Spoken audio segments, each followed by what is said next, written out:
Good morning, ladies and gentlemen. My name is Craig McMullen, Chair of the Halifax Water Board of Commissioners, and welcome to the Halifax Water 2021 Virtual Annual General Meeting. Before we begin, Halifax Water would like to acknowledge that we are in Mi'kmaq, the ancestral and unceded territory of the Mi'kmaq people. While we meet today on a virtual platform, we would like to take a moment to acknowledge the importance of the lands which service Halifax Water customers. We do this to reaffirm our commitment and responsibility in improving relationships between communities and to improving our own understanding of local Indigenous peoples and their cultures. Please join me in a moment of reflection to acknowledge the harms and mistakes of the past and to consider how we as a nation are responsible and can each in our own way try to move forward in a spirit of reconciliation and collaboration. We will pause for a few minutes to reflect.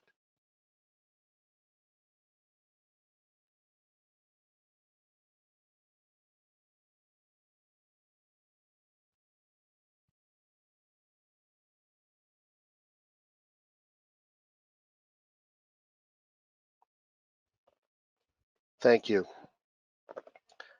This meeting is open to the public via an online video conference and webinar platform. The meeting is being recorded and will be posted to the Halifax Water YouTube channel.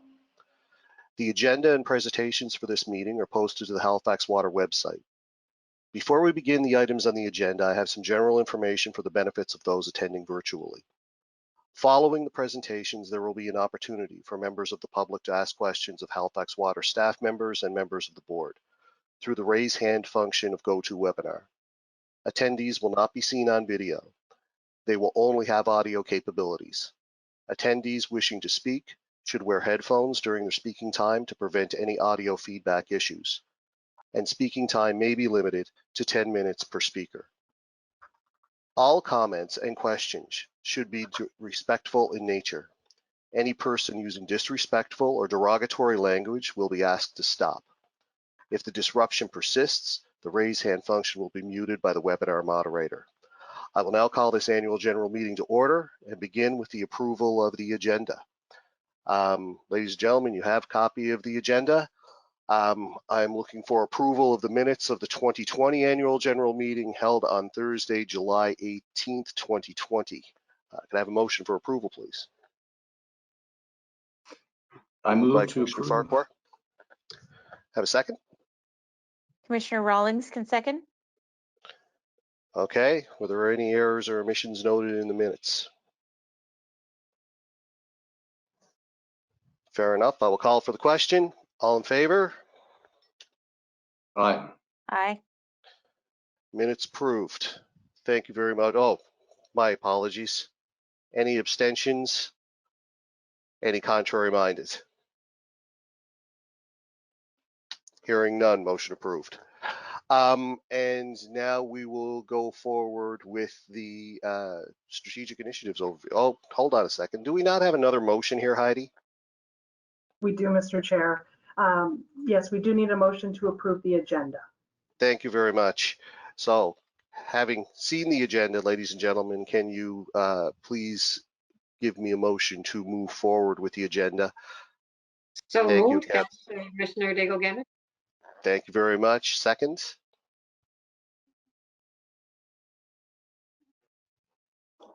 Commissioner Farquhar. Thank you, Ted.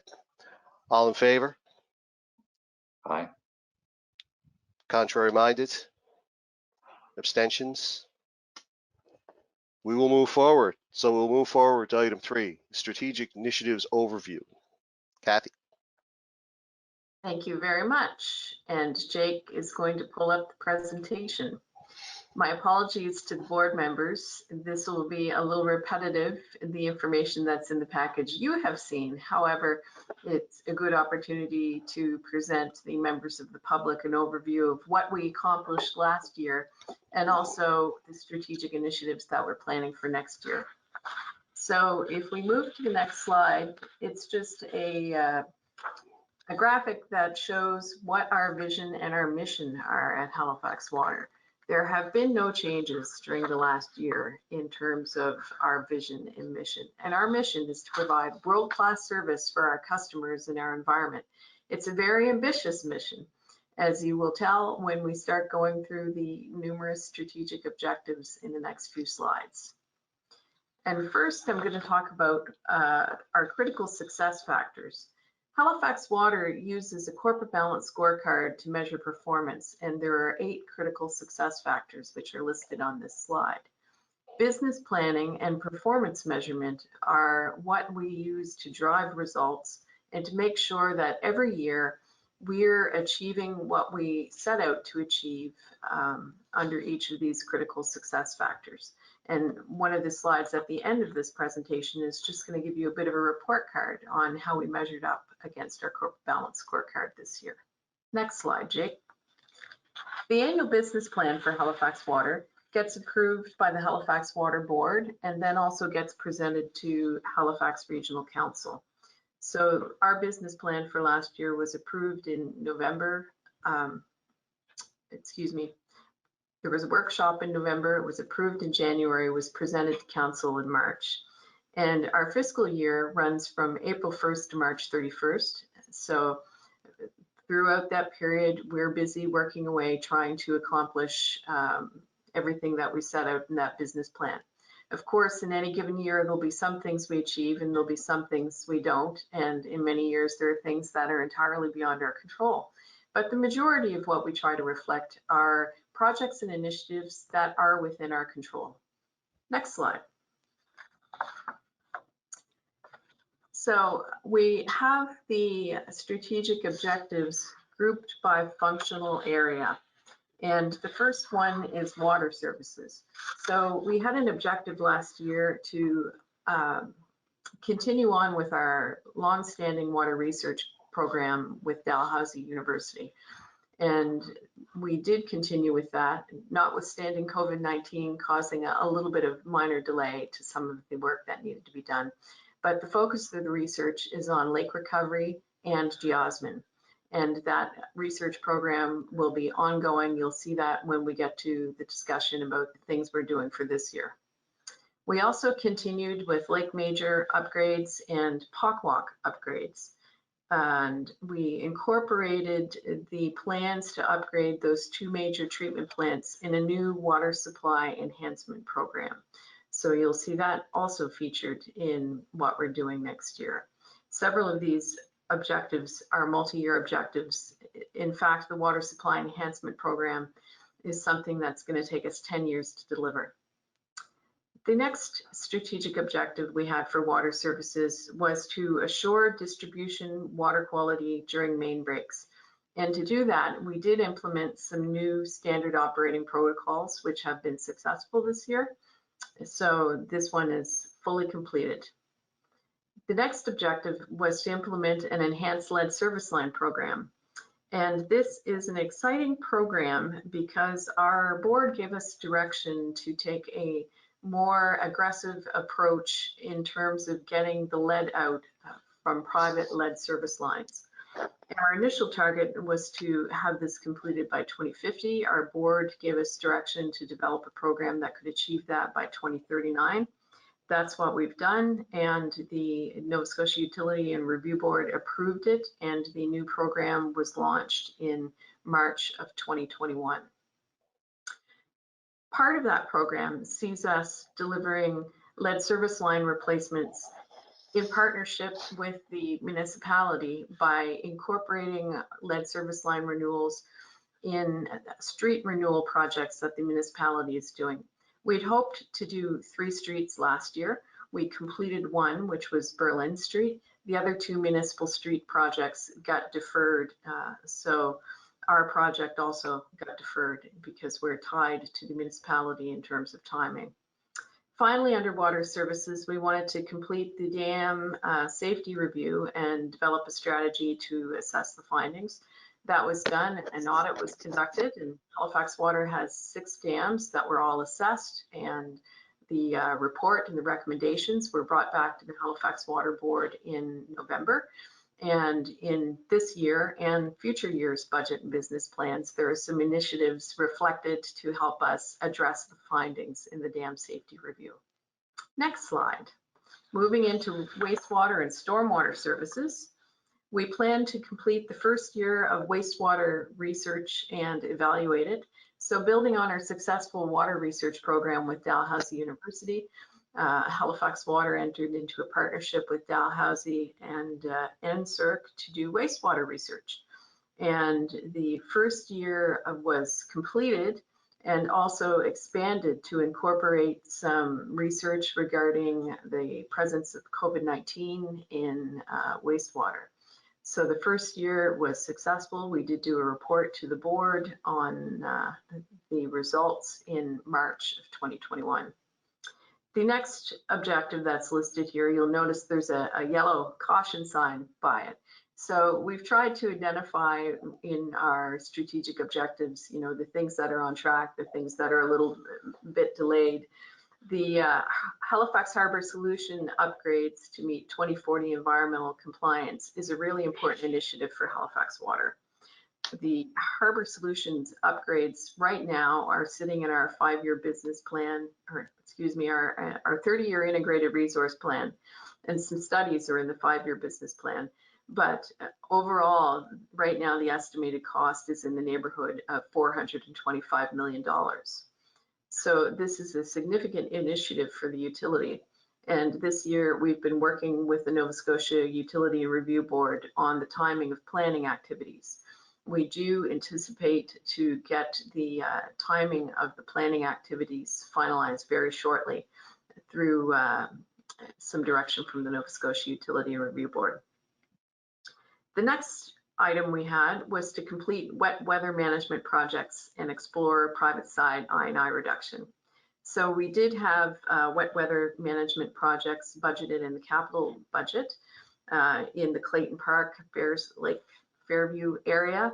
They were all completed. The results that were achieved were very successful. The reduction in I&I was better than we had anticipated. And with respect to the private side inflow and infiltration programs, we have had some discussions with Nova Scotia Utility Review Board consultants, and that's an initiative that will have to carry on into this current fiscal year. We did develop a level of service standard for odor, and we presented that to the Halifax Water Board in March of 2021, and it was approved. So that one's complete, and this year we'll be working on implementing it. And we regularly work with the municipality on stormwater. So we interface with the municipality on flooding issues and on stormwater macro policy issues, if you will. And some of the things we worked on this year included supporting the lot grading bylaw development, stormwater management standards for development activities, and some property specific issues also. We have staff that participate in a special technical committee that's exclusively working on stormwater related issues. Finally, another completed project was to evaluate the success of doing large cross culvert work in-house. There was a project done Paula Avenue late in 2020, I would say, and that project was very successful and demonstrated that we could use our own crews and our own equipment to do that kind of work in-house. Next slide. Engineering and Information Services had a busy year, and probably the largest initiative was completing the process to get the Integrated Resource Plan filed with the Nova Scotia Utility Review Board. It was filed as a supporting document to our general rate application and also the regional development charge hearing, and the URB did accept that. The Integrated Resource Plan is a 30-year capital plan that will see us spend approximately $708 million. When we look at, $708 million over the next 5 years. So the Integrated Resource Plan is the 30-year plan. We've got a subset, the first 5 years of capital spending are in the neighborhood of $700 million. So having these significant strategic planning documents approved is really important because it helps us make decisions and do our planning from a financial perspective to know what these future expenditures are going to mean for the services we provide and the rates that we charge customers and affordability. The next initiative we had was to obtain approvals for the East Central Depot consolidation. So Halifax Water did achieve that. We're planning to consolidate 4 existing depots. The concept was approved and also the land purchase was approved. We're providing ongoing support to the municipality for the Cogswell area redevelopment. That's a significant project that also impacts Halifax Water, as we have water, wastewater, and stormwater infrastructure that need to be relocated. That will see us spend approximately $11 million over a 3-year period. And then aside from relocating the infrastructure, we also have to ensure that the plan is in place to maintain continuity of service during that point in time. Finally, we talked about the plant upgrades, so I'm not going to talk about that again. We should talk about information technology, which is another important component of this department. There were some large projects last year that were completed. One was the implementation of a new payroll system. The other was the launch of a new customer portal in November. And finally, the other significant project is a new enterprise resource planning system, or ERP. That project was approved by the Nova Scotia Utility and Review Board, and the kickoff occurred in February, and it is now underway. So the other projects were completed. The ERP is a little slower out of the gate than we would have liked because of a delayed approval. Finally, GIS updating of impervious area, that was substantially completed this year. GIS data is very important because it helps support our stormwater service and our stormwater billing system. And finally, we had a project to implement risk-based condition assessment and improve decision-making tools for asset management. That one was delayed. However, we have just received UARB approval for that project in June 2021, so just last month. Next slide. So the next group we're going to look at are the initiatives under regulatory services. And we did see the UARB approve a new regional development charge. It was approved in October and it became effective May 31st, 2021. One important thing with the regional development charge is, for the first time, there's a provision in there that allows us to do our part, I think, to help mitigate the impact that development charges have on affordable housing. So there is a deferral mechanism now that would allow developments that meet the municipality's definition of affordable housing to defer RDCs for a period of 10 years. We also commenced corporate implementation of an EMS system, environmental management system. So the plan was developed last year and it has now been resourced effective April 1st, 2021. Maintaining regulatory compliance and enhancing reporting is an ongoing objective, but it's very important. So you'll always see it reflected.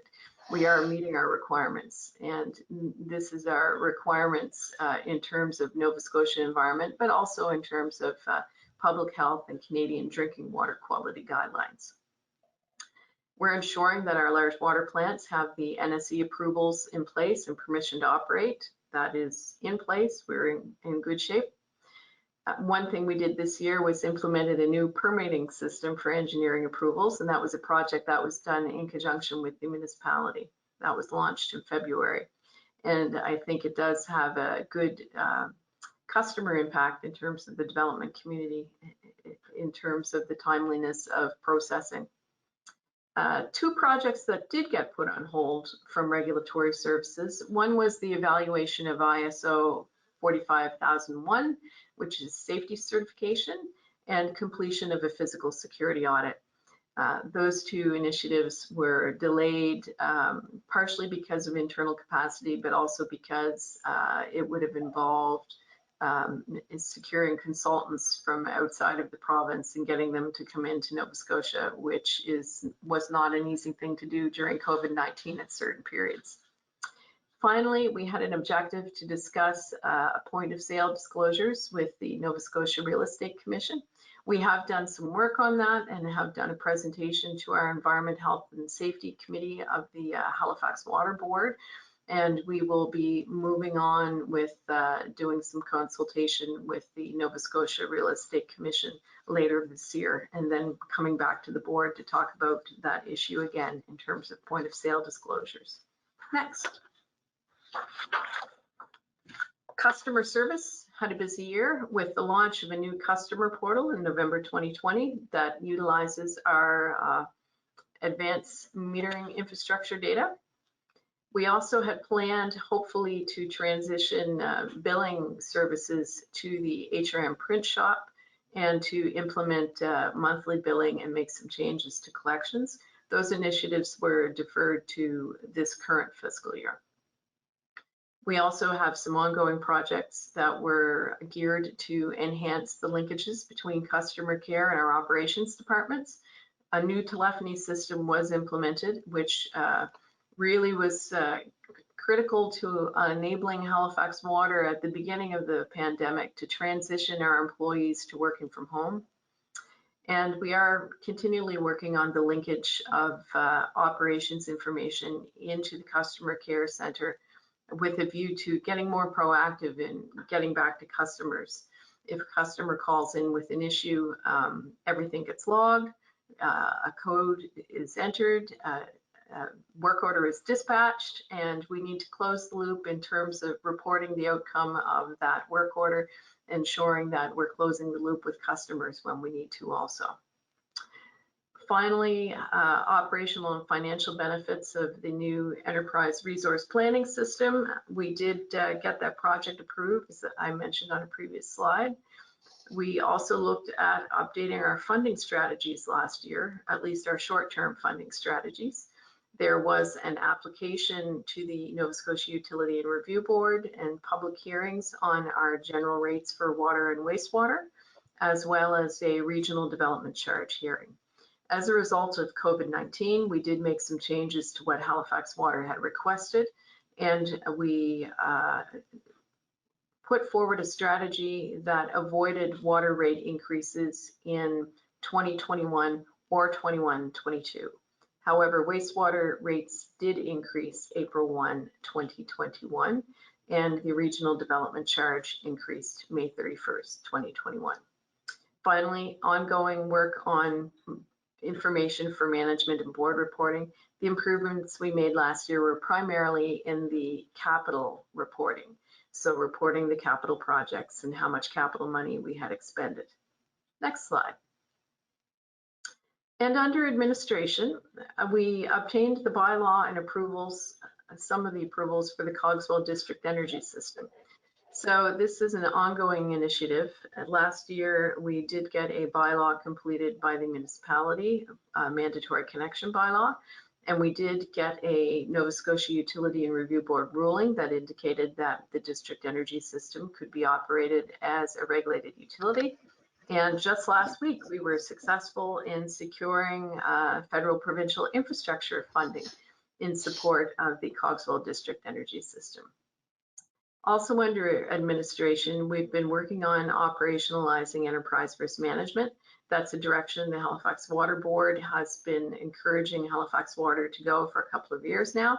We do have our program manager hired. We have an enterprise risk management board committee established, and also an enterprise risk management steering committee from amongst Halifax Water staff. So work is well underway.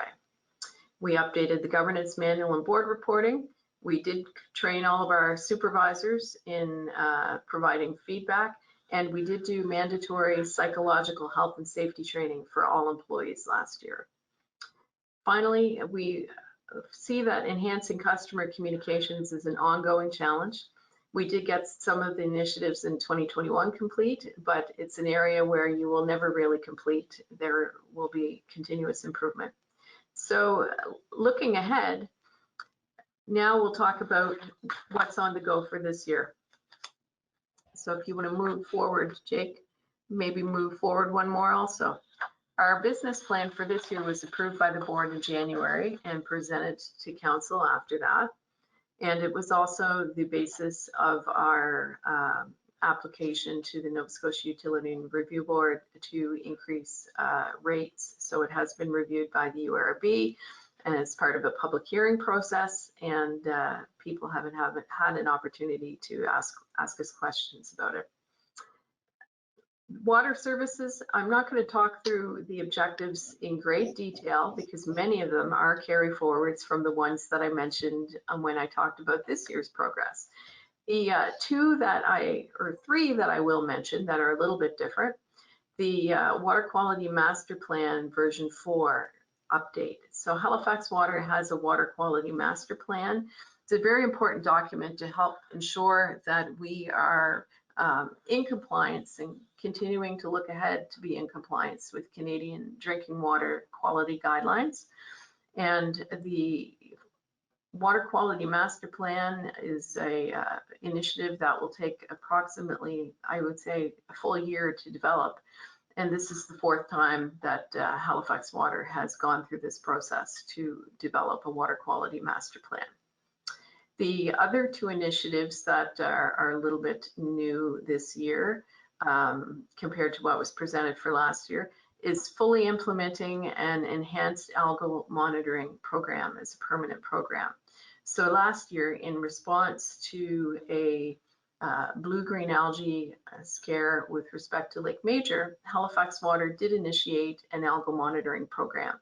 That turned out to be successful, and we determined that type of program needed to be permanently put in place at Halifax Water. So it is now a permanent part of our water quality group activities.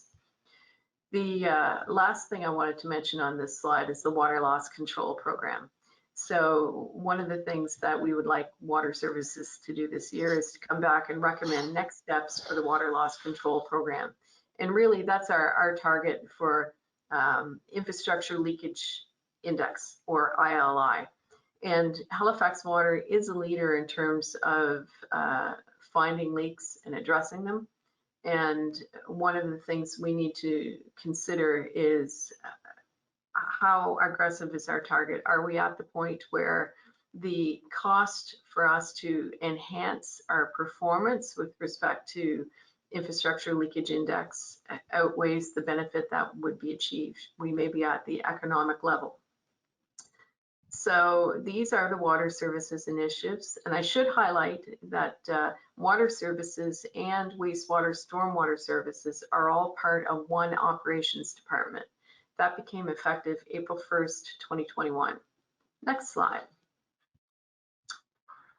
The things that are different on this slide for wastewater and stormwater services this year, the biosolids facility is a significant objective for wastewater. And this year we will be completing the biosolids facility upgrade plan and progressing to procurement for capital and operating contracts. We will be continuing with wastewater research. The Harbor Solutions plant upgrade planning is still ongoing. Wet weather management is an ongoing initiative.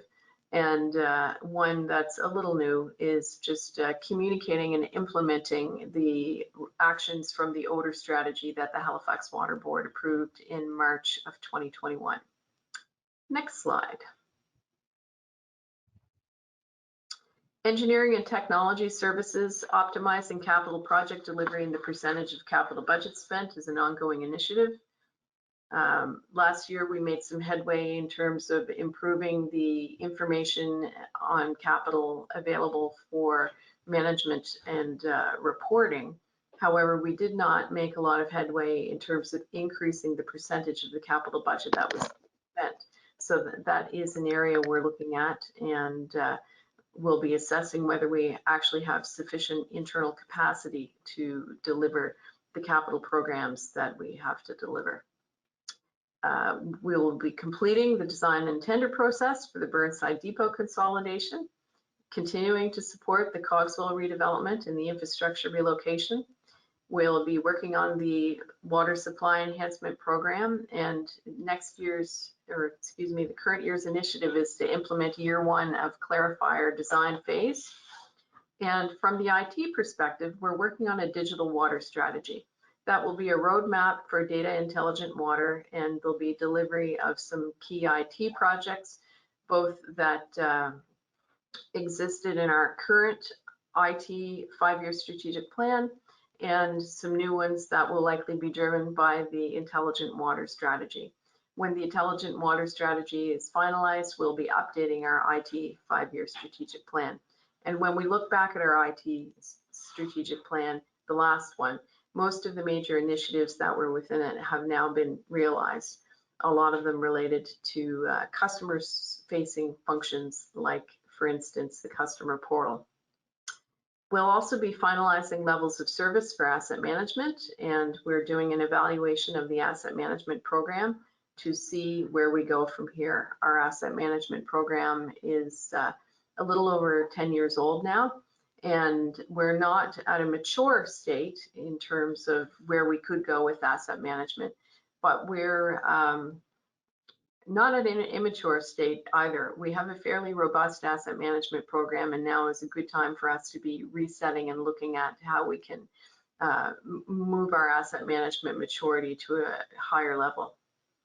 Finally, monitoring and reporting on the integrated resource plan progress. So that's the 30-year capital program, and monitoring how we're doing with achieving the projects that are identified in that, and staying true to it. Next slide. Regulatory services. Now that the RDC was approved, we're also under some direction to really work on enhancing our stakeholder consultation with respect to the regional development charge. So we will be doing a consultation session later this year, probably in September. And we're looking at the environmental management system implementation, as I previously mentioned. Most of the initiatives that are on this slide we've already talked about when we talked about the current year deliverables, with the exception of the last two. So enhancing the stormwater credit program and supporting stormwater billing. So Halifax Water does have a stormwater credit program. Currently, it's only available to non-residential customers. And there are some non-residential customers availing themselves of that program, but not as many as, you know, probably would be eligible. So promotion of that program, so people understand it and know that it's there, is a good opportunity for Halifax Water.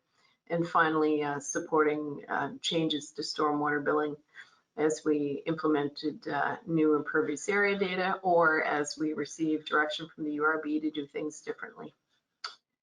Finally, we're going to be working on developing a climate action plan in support of Halifax 2050. So Halifax 2050 did set some very aggressive objectives, and that applied to some of the agencies, boards, and commissions of the municipality. We would be one of them. So we've got a lot of things on the go that already that Halifax Water was doing that relate to climate change, adaptation, and mitigation. One of the things we'll be doing is pulling them all together under an overarching climate action plan for Halifax Water this year. And next, we'll look at what's going on in corporate services. And a lot of it is a continuation, enhancing use of the impervious area data for stormwater billing. We may be making an application to adjust rates for stormwater service. We'll continue to integrate and enhance the Customer Connect portal and increase utilization. And already the customers who've signed up to the portal, we're at a point where we had thought it would take us 3 years to get there in terms of customers who are signed up. So the adoption of customers to the Customer Connect portal has been better than we had ever imagined. We'll be updating the procurement policy and processes. Hope to bring that back to the board perhaps at the September meeting. Ongoing work on financial forecasting and reporting. We have to update our cost of service manual and file that with the Nova Scotia Utility and Review Board this year. That will result in a public hearing on the cost of service manual. The cost of service hearings don't increase rates, but they do look at how the costs get shared to different customers and different rates. So it's not about increasing the pie, it's about cutting the pie differently, potentially. Finally, we'll be implementing a new bill design and monthly billing and starting on our collection process improvements. Little was done with respect to the collection processes last year, just because during COVID-19, you know, a lot of our customers did have increased difficulty, and we in fact suspended our collection activities for almost 6 months. So now we're back at working on collections.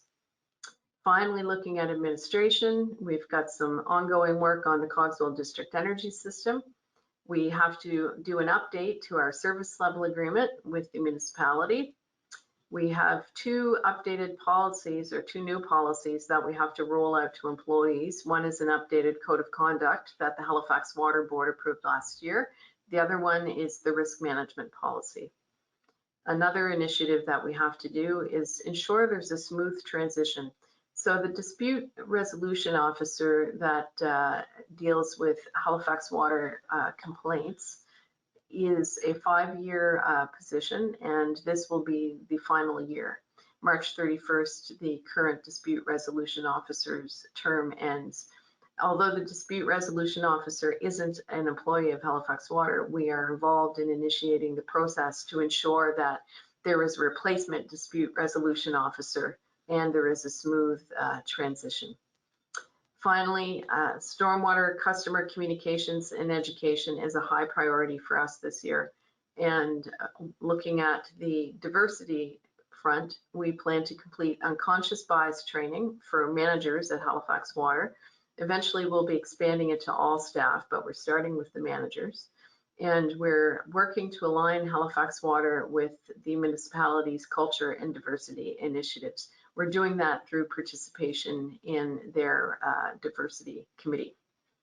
So that is a wrap up of the strategic initiatives. And in summary, the proposed and approved budgets for Halifax Water, $126 million capital, which Reid Campbell is going to speak to shortly, and the operating budget of $155 million do support the delivery of the strategic objectives that we've just talked about in terms of the business plan. And there are many business risks that we have to manage to achieve the objectives of the plan, not least of which is the ongoing impacts of COVID-19. And performance of how we measure up will be measured against the corporate balance scorecard approved by the Halifax Water Board. The Halifax Water Board approved the corporate balance scorecard targets for us this year at a March board meeting. And if you go to the next slide, you will see, I think, a summary, probably one more, of how we actually did. So this is our one-page version of the business plan. It's available on the Halifax Water website. If anyone would like a quick snapshot of what our strategic initiatives are for this year, it is available there. And I believe there might be one more slide. Perhaps not. We're done. Thank you. Thanks very much, Kathy. Wonderful report, and congratulations on a successful another year as GM and CEO. We benefit from your leadership. We're going to move on to the next report. So Reid, I'm sure you're there somewhere. You're going to give the report on major capital initiatives. Thank you, Mr. Chairman, and I'm Reid Campbell. I'm Director of Engineering and Technology Services, and good morning, Commissioners. Next slide, please, Jake. To put together a capital budget and a capital program, there's a variety of things we need to consider. I mean, first of all, we have a large amount of assets. We have about 20 water and wastewater treatment facilities. We have several thousand kilometers of buried piping. We have thousands of service connections, fire hydrants, valves, manholes. We have a few hundred chambers and pumping stations, and we need to understand the condition of all those and how they're positioned to maintain the level of service that we need to provide. We also need to understand how all those assets are suited to allow us to stay in compliance with both current and future regulations for various levels of government. And also our assets need to be capable of providing the level of growth that the municipality anticipates over the next number of years as defined by the regional plan. So all that comes together in our integrated resource plan, which Kathy referred to earlier. This is something that we do in collaboration and is required by the Nova Scotia Utility Review Board. Our most recent one was filed in 2019, and that lays out a 30-year investment program in our assets that totals on the order of $4 billion, which averages out to about $130 million per year. Next slide, please. And this just gives you a quick overview of that 30-year plan, what the drivers are. You can see that about $2.7 billion is related to asset renewal, so that's maintaining assets in a state of good repair. Just under $750 million related to compliance, and just over $500 million related to the growth. And the figure on the right is an overview of how that money is divided between the various asset classes: water, wastewater, and stormwater. And that distribution is pretty typical for a water, wastewater, and stormwater utility. Next slide, please, Jake. And this is a look at this year's capital budget. As Kathy mentioned earlier, it's $126.2 million. About 61% of that goes to wastewater assets, 29% to water assets, and 10% to stormwater assets. Next slide, please, Jake. This slide, we'll just go through the various categories of our capital budget. So this year, the capital budget is $36.5 million. There are dozens and dozens of programs or projects in each plan, but I'm just going to highlight a few. Kathy mentioned our water supply enhancement program. This program is getting underway in earnest this year, but it's a 10-year, 15-project program to upgrade both of our water supply plants, our major ones at Pockwalk and at Lake Major. The largest projects and the most important ones in the program are getting underway this year, and that is to add clarifier technology to the J. Douglas Klein plant and to upgrade the current clarifiers at Lake Major. Those projects are being designed next year, and hopefully, if all goes according to plan, next year sometime we'll be entering the tender phase. The Wingate Drive extension is an interesting project. Many of our customers and the board is aware that we've had issues with a water transmission main on Cobequid Road, which is a single feed to the Fall River and Waverly areas. The Wingate Drive extension, that is something, because of that, we moved it forward about 3 years in our capital plan. It is closing a loop in the Windsor Junction area, which provides a second feed to the Fall River and Waverly areas. So we need to upgrade that transmission main as well, and some of that work is ongoing. But once this Wingate Drive extension is completed later this year, we'll be much better positioned to deal with any issues on the Cobequid main and through the replacement process. Just also to note that we spend about $4 million per year on just sort of bread and butter water main renewals and upgrades. Kathy mentioned our new lead service line program. This is the first year for that. So we hope to replace about 150 lead service lines this year. Kathy mentioned the Cogswell development as well. And also we have a fairly significant project to replace our concrete reservoir by our headquarters building on Cowie Hill Road. That reservoir was built in the early 1970s and is in need of replacement, and that should go to tender a little later this year. Next slide, please, Jake. Next, we'll talk about our wastewater program. There's a number of projects listed there, but the program is $76.8 million. The Fairview Cove trunk sewer project and tunnel construction, that's a fairly significant project. Many people are aware that from time to time in rainfall events, we get flooding on the Bedford Highway in the vicinity of Mount St. Vincent University.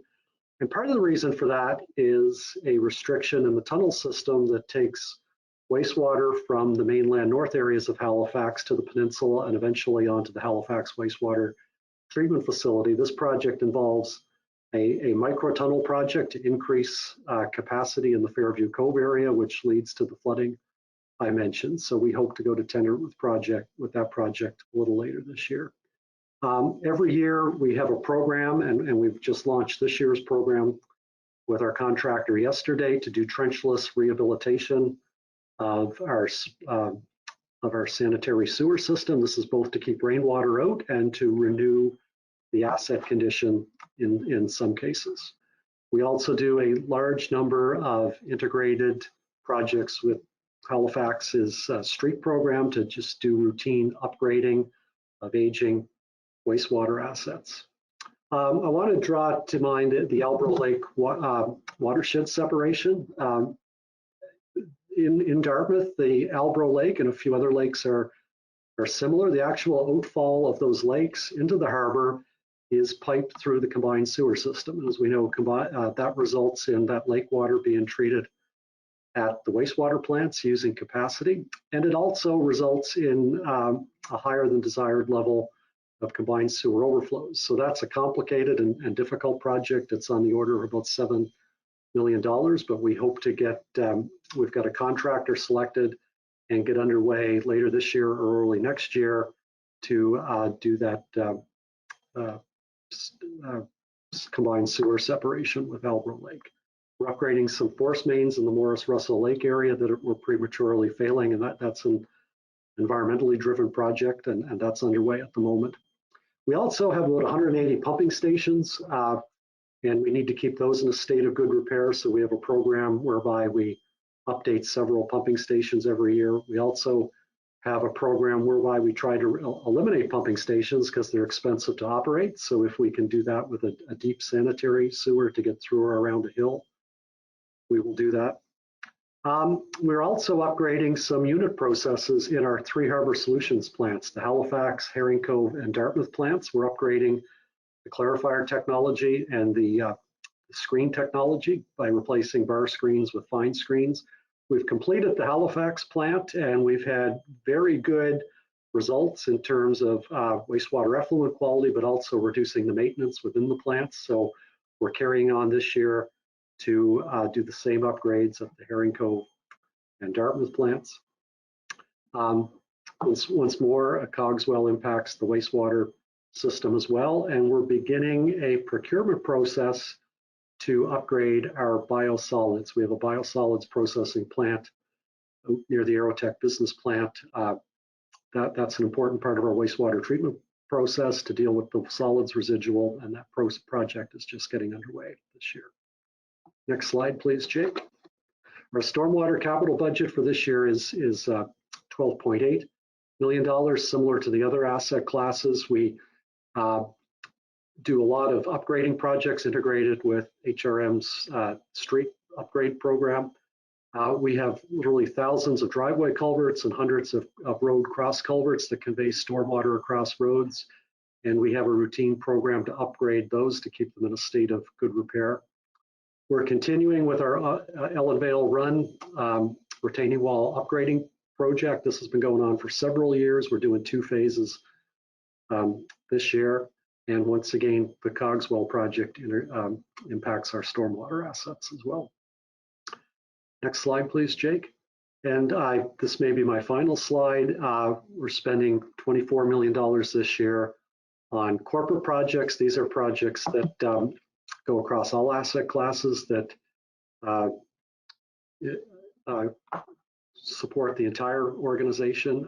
Kathy mentioned we're in year 4 of a 5-year IT strategic plan. The main projects this year are our enterprise resource solution that Kathy referred to, and also cybersecurity. We're in early stages of a cybersecurity upgrade program. Cybersecurity is just a fast-moving target, and of course our customers expect that we're keeping their data secure and their personal information. They also expect that we're maintaining continuity of service, even in the threat of cybersecurity impacts. So that project will go on this year. The corporate flow monitoring program, that is how we monitor rain flow and infiltration in our wastewater and combined sewer systems. It helps us design our wastewater and stormwater capital programs. That's a multi-year program that's ongoing. We are also have a need to replace 4 aging depot facilities and consolidating them into one new facility in the Burnside Industrial Park. That facility is being designed this year, and we hope to go to tender early in 2021. And each year we have an upgrade program to keep our fleet in a state of good repair. And with that, Mr. Chairman, I believe that's the end of my presentation.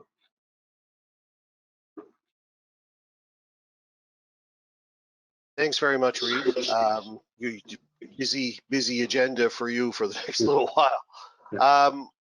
Moving on, Louis, the year-end financial results for 2020-21. Good morning. I'm Louis DeMauper. I'm the Director for Corporate Services and the CFO. I'm just going to run through some of a brief presentation of our financial results for the fiscal year 2021. So the first key highlight is our auditors, Grant Thornton, have issued a clean audit opinion, which was what we expected, but great to receive. We are also required to prepare our financial results under 2 formats. One is IFRS, and the second is under the Utility and Review Board Accounting Handbook, which is used for our rate-making processes. Under IFRS, we had a loss of about $900,000. Under the Utility and Review Board Handbook, we had a loss of about $9.9 million. You can go to the next slide, Jake. So on our financial position, our assets, here's a quick snapshot. Our current assets were approximately $2.2 million lower than last year, mostly related to lower earnings for the year, but also we did not receive our fall debenture, which we expected to receive in the September-October timeframe until the new fiscal year. So that significantly impacted our current assets. We also had increases in non-current assets of about $13.5 million, primarily related to our expenditures on our assets. On the liability side, liabilities and equity increased by about $11.5 million. As Kathy mentioned, our capital spend was not as high as we anticipated, which resulted in a decrease in our accounts payable in the range of about $8.9 million. We did have an increase in our long-term liabilities as deferred contributed capital, long-term debt, and more significantly, our employee benefits obligations increased over last year. The employee benefits obligations increased mostly a result of the change in the discount rate that we're using to measure the obligation. On the comprehensive earnings side, our income statement, this is under IFRS, and you can see the decrease, our deficit of about $900,000.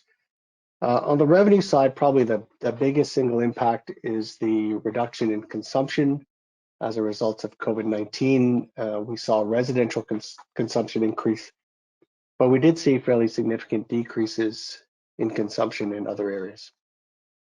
On the expenditure side, we did have increases related to our wages and benefits due to rate increases. We did add 3 net new positions. We also saw chemical costs and depreciation on our assets increase over the year. And then our pension costs were lower from last year by about $1.3 million. The most significant item probably in the changes in our other comprehensive earnings, you can see there was a decrease from last year of about $18 million, primarily related to the change in the discount rate, which I mentioned earlier. So this, as I mentioned, we do our financial reporting under 2 scenarios, one under IFRS, the second under the UARB. This slide shows the transition, the reconciling items between the 2. Probably the most significant item is the debt principal repayments are an expense under the UARB format. So that's a significant reduction in our earnings. So the next couple of slides are on our UARB handbook results. Revenue is consistent between the two formats. As I mentioned earlier, our revenue decrease primarily related to consumption decreases. On the operating expenditure side, we had our overall deficit was about $4.4 million lower than we had budgeted, mostly due to lower training costs as a result of COVID-19 and the restrictions on travel related to training. But also we saw decreases as a result of deferring new positions and also reductions in consulting costs. On the financial and other revenue side, we did have earnings that were higher than budgeted, primarily related to our increase in our interest revenue over what we expected. And on the other finance and expenditure side, as we didn't get the fall debenture as expected, our principal and interest payments were lower, which resulted primarily in those savings. This next slide shows is a different look at our results. So this slide shows it by our various services: water, wastewater, and stormwater. On the water side, we had a surplus of $495,000, which was about $4.8 million better than we had budgeted. Wastewater was very, very close to budget, which was good to see. On the stormwater side, we had a deficit of about $2.4 million, which was lower than our anticipated budgeted deficit. The slide also shows our activities based on regulated and unregulated activities. So the regulated activities are those that are subject to the UARB approval. Unregulated are businesses and lines of business that are not. On the regulated side, we had a deficit of $10.7 million, which was $5.5 million better than our budget. And on the unregulated side, we had a surplus of $827,000, which was about $500,000 better than we had budgeted. So the last slide I had here was some of the key challenges, most of which were discussed as Kathy and Reed went through their presentations, so I won't repeat them. I think that the one that wasn't raised is the development of our 22-23 operating budget, which we need to make sure is developed with a forward look to make sure that any rate increases that are required are smoothed over the next period. With that, that's my presentation.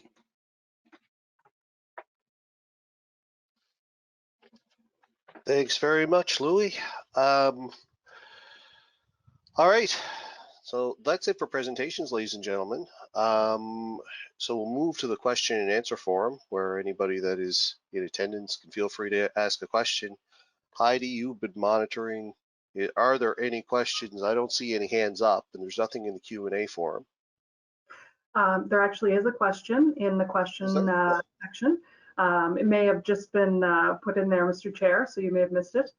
It's a question from Tracy DeWolf, and the question is, I am wondering what the plan is to extend city water in Fall River, especially to subdivisions close to the new main line. And I believe Kathy O'Toole, our general manager, will be responding. Thank you. That's a good question of great interest to me also, as I live in a subdivision in Fall River that does not have water. However, now that I've declared that conflict, I can share the answer. Halifax Water does not actually control the service extensions. The process for service extensions is driven through the municipality.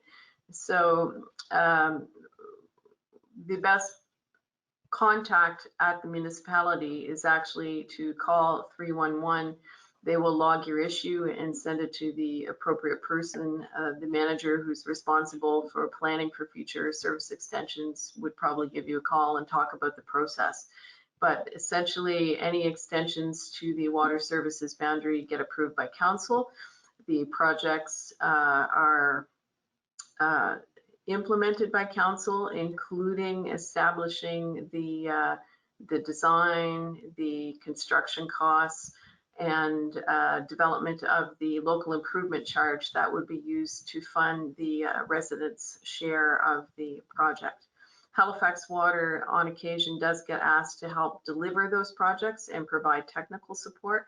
And with the first Fall River Water Service extension, we did do that. We were basically engaged by the municipality to deliver that project for them. So there's no reason to believe that wouldn't be the case for future service extensions, but to our knowledge, there is nothing planned at the moment. Okay. Are there any other questions? I'm not seeing any questions, so I'll rely upon you, Heidi, if there is anything else to let me know. There is another question, and I expect this one will also be answered by Kathy, but I'll certainly defer to her if she'd like to have someone else respond to this question. This is a question from Kelly Schneer. Her question is, I am interested in learning about planned community consultations this summer and communications planning.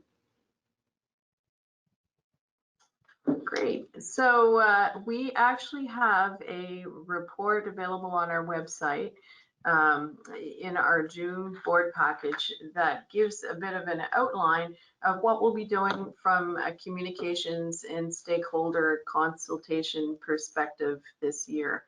So some of the planned stakeholder engagement activities are with respect to stormwater service. We'll be getting out into some different communities to talk about stormwater service. Also, we have some stakeholder engagement planned regarding the regional development charge and the other initiatives that might involve some stakeholder engagement. Any significant capital project does include some communications activities or engagement with the community that's impacted by the capital project. And we also get involved with other stakeholder engagement activities, basically as required. So if a community group invites us to come speak to them, or if a municipal councillor asks us to arrange a meeting with a group of residents to talk about a specific topic, then we're only too happy to attend. So if you want to look at our board package for June, there is a one-pager in there that will give you a good map of what we're doing this year for communications and stakeholder engagement, as well as a 3 or 4 page report that summarizes the plan for this year. Anything else, Heidi?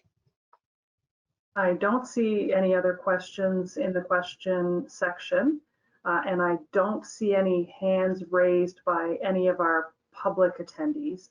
I will just add one thing to Kathy's comments. I was just advised that our staff do have a meeting planned with Ms. Schneer for next week to talk about our communications plan. And so I expect that she'll be getting more details at that meeting. But of course, any other member of the public can reference the document that Kathy referred to. So I don't see any questions from any other public members. I'm not sure if any board members have questions.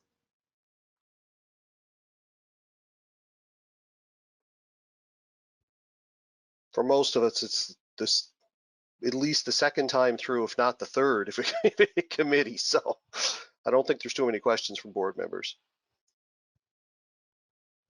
Wonderful. Oh, hold on. Commissioner Cottle has a question. Yeah, I'll ask a question since we're here. I just want to say, it's great to see that, climate action plan is happening. I think, it's really important to understand its impact on our water infrastructure and how we, plan for vulnerability in our future infrastructure. But my question is actually about, and I don't know who, because it kind of it got brought up in several sections, so I'm not sure who's going to answer this, but it's about the looking into waiving the fees for not-for-profit affordable housing. And I know that is something that was looked into this past year through the Affordable Housing Committee. I didn't see it listed in any of the initiatives presented with the AGM, and I'm just wondering if you could, if that is going to be an ongoing effort, to work with the province around changing the Utility Act, or what your role might be in, your ongoing role might be in that? Sure, I can answer that one. So that would be an initiative that would be driven by the municipality. And of course, any changes to the Public Utilities Act also impact other utilities around the province, other municipal utilities.